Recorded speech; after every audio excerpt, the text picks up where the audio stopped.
لو بتدوروا بقى على وصفة رز بلبن بيرفكت وزي المحلات بالظبط، تطلع كريمي والوش المكرمش ويفضل طري كده وكريمي ولذيذ جدا طول ما هو في التلاجة. لو بتدوروا بقى على وصفة تكون سهلة وسريعة وتكون ما تاخدش وقت معاكم، وانتوا بتقلبوه كده الرز بلبن ما يصفرش ما يحصلوش اي حاجة ويطلع لونه ابيض وجميل زي ما انتوا شايفين كده، يبقى الوصفة دي ليكم. هقول لكم على كل حاجة بالتفاصيل والتركات وازاي بعمله ويوصل للقوام اللي انتوا شايفينه ده من غير ما احط نشا. بس لو اول مرة بتشوفوني، انا اسمي مريم ودي قناتي. لايك وشير للفيديو ده وكومنت حلو لما تجربوا الوصفة دي وتعجبكم. اول حاجة معايا جبت حلة على النار، انا المرة دي هعمل كمية كبيرة، بس انتوا ممكن تعملوا كميات اصغر بكتير، يعني مش لازم تعملوا نفس الكمية دي. انا المرة دي عملت 1.5 كيلو من الرز، وكيلو ونص من الرز تقريبا خد معايا في حدود 7 كيلو لبن او اكتر كمان. فالبداية خالص حطيت 4 كيلو تقريبا من اللبن، وكمان كنت محتاجة تاني يعني.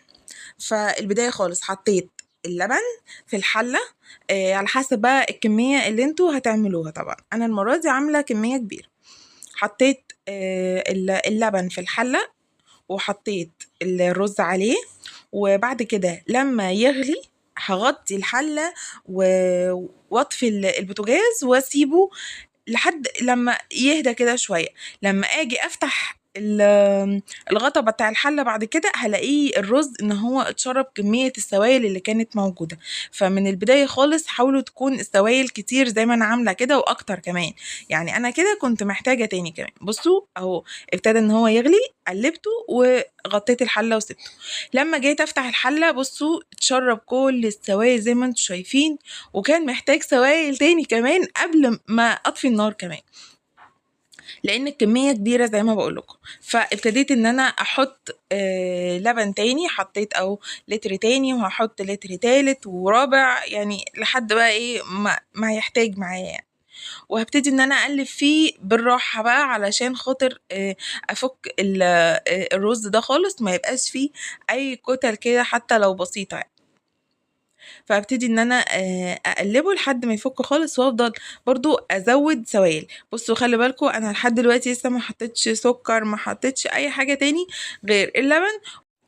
ودلوقتي حطيت لتر من الميه. يعني بصوا كميه اللبن اللي انا قلت لكم عليها دي حطيت قدامها تقريبا لتر ميه او لتر ونص بالكتير. يعني انا ما بحبش ازود الميه كتير، في ناس بتزود الميه عن كده بس انا ما بحبش كده.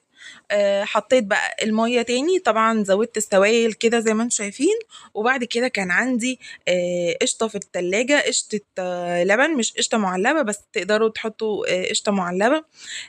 القشطة بتاعة اللبن اللي أنا لما بغلي اللبن بشيل الوش بتاعه وبعد كده بحوشه في الفريزر. فطلعت مكعب كده وحطيته على الرز بلبن، بيديله طعم دسامة حلو قوي، بيديله طعم غني كده. والقشطة هتسيح مع الرز بلبن وهما في الحلة يعني. نفس الخطوة بالظبط. بعد ما فكيت اللبن خالص من الكتل وحطيت السوائل بتاعتي، عليت النار. ولما ابتدى ان هو يغلي، لما غلي خالص اديته تقليبة وبعد كده غطيت الحلة وطفيت النار.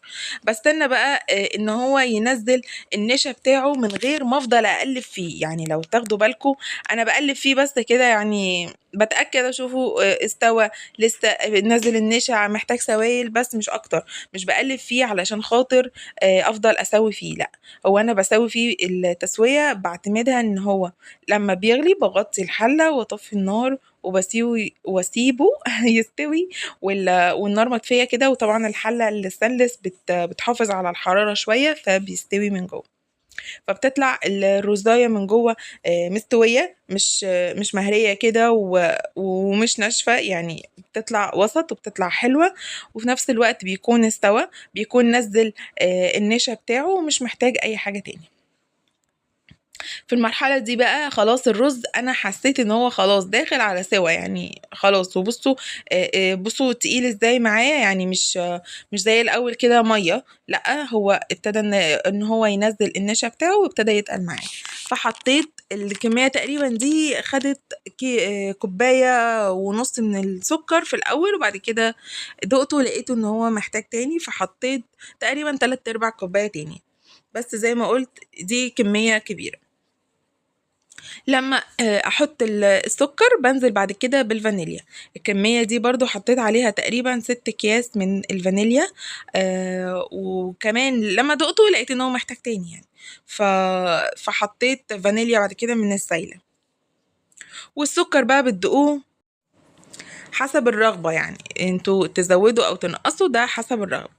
بصوا بقى الخطوة دي انا حطيت ايه، دي اضافة بحبها جدا جدا. بحط تقريبا يعني برضو حسب الكمية. انا المرة دي حطيت كوباية الا ربع من بودرة الكريم شانتيه الخام اللي من غير سكر، ودوبتها في حبة مية كده او حبة لبن صغيرين، وحطيتهم بعد كده على الرز بلبن. يعني بودرة الكريم شانتيه مش بحب احطها بودرة كده زي ما هي في الحلة عشان ممكن تكلكع معايا، لا، فبقلبها الاول في مية او في لبن، وبعد كده بضيفها على الكريم شانتيه. اضافة جميلة جدا جدا، لو مش بتعملوها جربوها. وبصوا بقى بدوقه كده بشوف محتاج اي حاجة، سكر، فانيليا، حتى ازود الكريم شانتيه، اي حاجة بشوفه. وبعد كده بكمل السوا بتاعه. لقيت ان هو الفانيليا حاسه ان هو عايز كده نكهه فانيليا تاني، فحطيت معلقه كبيره من الفانيليا السايله. الفانيليا السايله بحبها بتكون ريحتها اقوى كده من الكيس البودر الصغيره. وطبعا لقيته برضو ان هو محتاج حبه سكر فضفتهم. آم، وده كريم شانتيه. بصوا حبيت ان انا اوريكم ان هو لو انا احط حبه صغيره من بودره الكريم شانتيه. يعني البودره لو حطيتها في الحله احط حبه صغيره، ما كترش عشان ممكن تكلكع معايا. انما الصح ان انا ادوبهم زي ما قلت في ميه او لبن. وبعد كده خلاص وصلت لمرحلة ان هو تمام وتقل معايا وزي الفل. حطيته بقى في العلب بتاعته، وعشان ده كان هيتوزع ما كانش للبيت، فحطيته في العلب وبس، وسبته بعد كده بقى لما يبرد، وبعد كده وزعته او شلته في التلاجة على حسب ما انتوا عايزين. وبتعبوه وهو سخن في الاطباق بتاعتكم، بتسيبوه بعد كده لما يبرد خالص وتشيلوه في التلاجة. بصوا قوامه عامل ازاي، رهيب. وكمان هو كده ما اتشالش لسه في التلاجة وما مسكش نفسه كمان بزيادة، هو يا دوبك ابتدى ان هو يبرد بس. زي ما انتوا شفتوا قوامه ماسك ومتماسك من غير نشا خالص. واتمنى ان انتوا تجربوها بالوصفة دي. ولو وصلتوا معايا بقى لحد دلوقتي اعملوا لي لايك للقناه وسبسكرايب لو لسه ما اشتركتوش في القناه، وتفعلوا الجرس علشان يوصلكم اشعار بكل وصفه جديده بنزلها هنا. واشوفكم بقى في فيديوهات تانية كتير جدا.